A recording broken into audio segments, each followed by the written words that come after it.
Hey guys, कैसे हो आप सब। तो दोस्तों, आज हम बात करने वाले हैं आईआईटी जैम के बारे में। कैसा इसका मार्किंग स्कीम रहता है पेपर का, और सेकंड इसका कैसा सिलेबस है, कौन से टॉपिक्स रहेंगे, कौन से ज़्यादा इंपॉर्टेंट टॉपिक्स हैं, कौन किसके ऊपर फ्रिक्वेंटली क्वेश्चंस आते रहते हैं, और उन सब के बारे में डिटेल में डिस्कशन करेंगे। लेकिन आज हमारा सिर्फ और सिर्फ एक सरफेस व्यू मैं आपको दिखाना चाहता हूँ। और इसकी मार्किंग स्कीम कैसे रहेगी, कैसे मार्क्स डिस्ट्रीब्यूशन है, उन सब के बारे में बात करेंगे। तो लेट अस स्टार्ट। सबसे पहले एग्ज़ाम पैटर्न की बात करते हैं। एग्ज़ाम पैटर्न के अंदर हमारे पास there will be 60 questions which will carry the 100 marks. जो पहले 30 क्वेश्चन रहेंगे उसमें नेगेटिव मार्किंग रहेगी। जो अगले 30 क्वेश्चन रहेंगे there will be no negative marking. सबसे इम्पोर्टेंट बात है ये पेपर के लिए। जो पहले 30 क्वेश्चन में, उसके अंदर जो पहले 10 क्वेश्चन हैं वो 1 marks each, so they will carry 10 marks, and negative marking will be 1/3 each question, and the next 20 question will be of 2 marks and they will carry the 40 marks, and there will be negative marking of 2/3. okay, so ये थोड़ा danger part रहता है यहाँ पे। Questions level जो रहेगा वो easy रहता है, generally easy to moderate level रहता है पेपर का। जो अगले 10 क्वेश्चन रहेंगे they will be MSQ, means multiple selected questions, and they will carry 2 marks each, so total number of 10 questions, there will be 20 marks questions, so also there is no negative marking. जो आगे हमारे पास 20 questions हैं वो numerical portion है, दोनों के दोनों। जो पहले 10 न्यूमेरिकल क्वेश्चन है वो 1 मार्क्स ईच है, जो अगले 10 क्वेश्चन है वो 2 मार्क्स ईच हैं। तो होपफुली आप ये समझ सकते हो कि थोड़ा लेवल बढ़ जाएगा यहाँ पे। क्वेश्चन का लेवल वही मैंने बताया कि मीडियम टू इजी रहेगा, and they will carry total 30 marks. So total हो गया हमारा 50 20 30, दे will be carry the 100 marks. तो ऐसा हमारा एग्ज़ाम रहता है। सबसे इम्पोर्टेंट बात ये रहेगी, आप अगर सोच रहे हो कि कैलकुलेटर वगैरह कैलकुलेशन कैसे करेंगे, तो कैलकुलेशन के लिए कैलकुलेटर, एक विजुअल कैलकुलेटर आपको स्क्रीन के ऊपर गिवन होगा। ठीक है। अगर बात करें सिलेबस की, तो सिलेबस के अंदर सबसे पहले, अगर हम सिलेबस कुछ भी नया नहीं है, जो हम लोग ग्रेजुएशन के अंदर पढ़ते हैं वही सिलेबस होगा, उससे बाहर कुछ भी नहीं आएगा। जैसे प्लैनेट अर्थ के अंदर हम फर्स्ट ईयर में पढ़ते हैं प्लैनेट अर्थ, उसमें origin of the solar system, earth, इसमें अलग अलग डिफरेंट थ्योरीज आती हैं, उनके बारे में बात करें, nebular hypothesis, big bang theory वगैरह, ये सब हम सारी बातें करेंगे, डिटेल में करेंगे। जियोस्फीयर क्या होता है, composition of the earth, shape and size of the earth moon relationship, and formation of the continent and ocean, dating एक important topic है, age of the earth, and क्योंकि एज ऑफ द अर्थ के ऊपर question आते हैं no doubt, जिसमें radioactivity के ऊपर बहुत डिस्कशन करना है हमें। Volcanism important topic, and volcanic landforms, interior of the earth very easy and important, earthquake important topic, earth magnetism and gravity, isostasy भी इजी क्वेश्चन आता है, elements of the plate tectonics, orogenic cycles.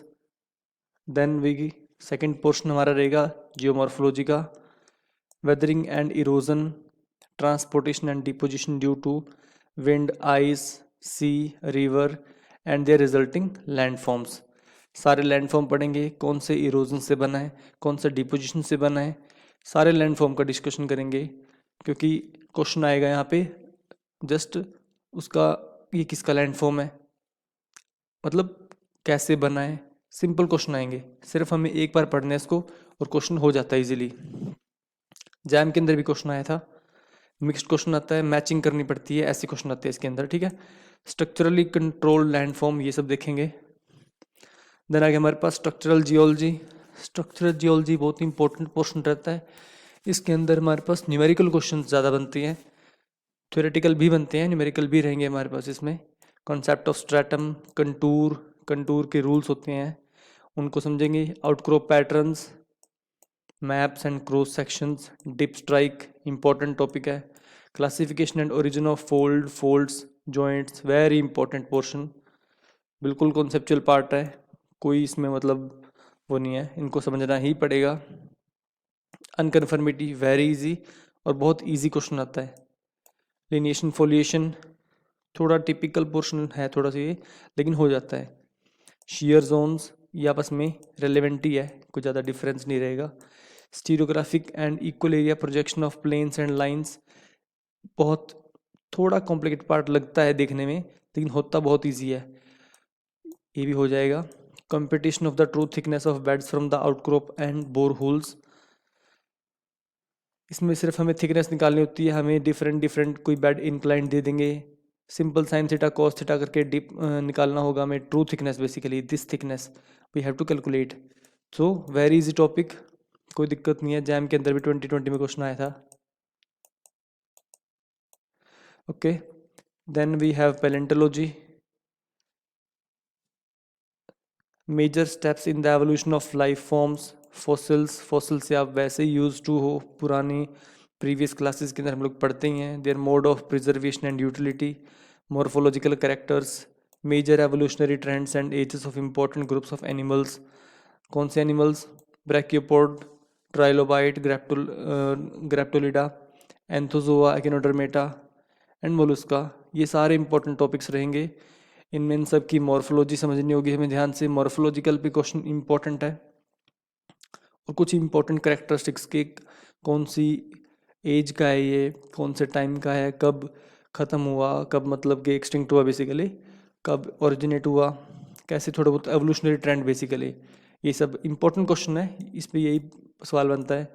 और Gondwana plant fossils के ऊपर very important question आएगा, बहुत easy है। हर maximum to maximum मैं आपको ट्रिक्स देने वाला हूँ, जो आपको एक बार सिर्फ वीडियो देखनी है और उनको लिख लेना है, कोई टेंशन नहीं है इसकी। Elementary idea of vertebrates fossil in the India, ज़्यादा क्वेश्चन नहीं आते पर हम इसको करेंगे।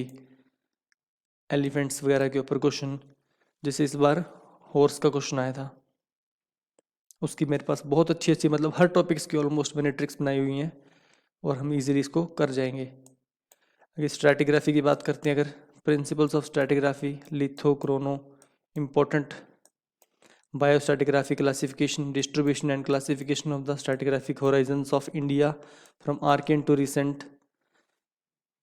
स्ट्रैटिग्राफी के अंदर बेसिकली हम लोग क्या करने वाले हैं, टेबल्स ही हमें एट द एंड याद करने पड़ते हैं, लेकिन table are not sufficient. Table हमें तब समझ में आते हैं अगर हमें कॉन्सेप्ट क्लियर है, बिल्कुल कॉन्सेप्चुअल पार्ट है, हम इसके कॉन्सेप्ट को समझेंगे पहले, फिर टेबल्स को याद करना स्टार्ट करेंगे, ताकि चीज़ें हम लोग कॉन्सेप्चुअल क्वेश्चन भी अगर बने तो हम इसको टैकल कर सकें, क्योंकि सिर्फ हमें रटना नहीं है, चीज़ों को समझते हुए आगे बढ़ना है। Then we have mineralogy, symmetry and forms in the common crystal classes, basic question बन जाते हैं यहाँ पे, कोई दिक्कत नहीं है। फिजिकल प्रॉपर्टी ऑफ मिनरल्स पे भी क्वेश्चन आ सकता है, कोई दिक्कत नहीं है इसमें। Isomorphism and polymorphism very easy.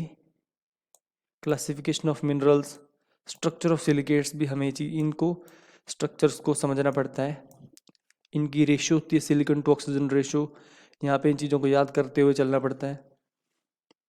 Mineralogy of the common rock forming minerals, mode of occurrence of the minerals in rocks, transmitted polarized light microscopy and optical property of uniaxial and biaxial, very important portion. Then we have petrology. In petrology we will discuss about definition and classification rocks. Basically we have three types of rock: igneous rocks, then we have sedimentary rocks and metamorphic rocks. very important portion है, fishes के ऊपर question बनती है। And basically हमें rocks की texture के बारे में क्वेश्चन बनते हैं, वेरी इंपॉर्टेंट, उनकी क्लासिफिकेशन कैसी है, स्ट्रक्चर कैसी है ना, कॉमन ही है, इन चीज़ों के बारे में हमें इन चीज़ों को समझना है और डिफरेंशिएट करना है।